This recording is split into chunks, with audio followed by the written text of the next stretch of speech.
Hey everyone, welcome back to the channel.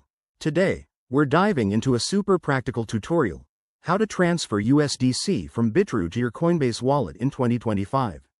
With crypto exchanges evolving, this process is more straightforward than ever, but it's crucial to get it right to avoid any hiccups. Whether you're moving funds for trading, staking, or just securing your assets, I'll walk you through it step by step. Let's jump right in. First things first, make sure you have accounts set up on both Bitrue and Coinbase Wallet. Open your Bitrue app or website and log in securely. Once you're in, head over to the Wallets or Assets section to locate your USDC balance. It's usually under the main dashboard. Double check that you have enough USDC to cover the transfer, plus any network fees. Next, click on the Withdraw or Transfer option for USDC. This might be labeled as Withdraw Crypto or Send. You'll need to select the USDC token and choose the correct network. Stick with Ethereum, ERC20, for compatibility with Coinbase Wallet, as that's the most common in 2025. Now, enter your Coinbase Wallet address.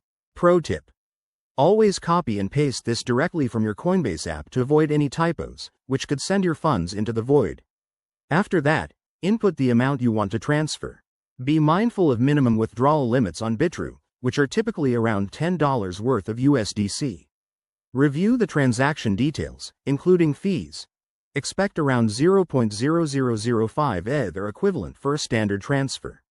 Hit confirm, and you'll get a confirmation code via email or app notification. Sit tight while the blockchain processes it. This usually takes 5 to 10 minutes, but it can vary based on network congestion. Once it's done, switch to your Coinbase Wallet app. Refresh your balance, and you should see your USDC appear. If it doesn't show up right away, don't panic. Just wait a bit longer and check the transaction status on a blockchain explorer like Etherscan. A few quick tips to keep things smooth. Always enable two-factor authentication on both platforms, double-check network compatibility to prevent lost funds, and never share your private keys. That's it for this guide. If you found this helpful, give it a thumbs up, subscribe for more crypto tips, and drop your questions in the comments. Thanks for watching, and happy transferring.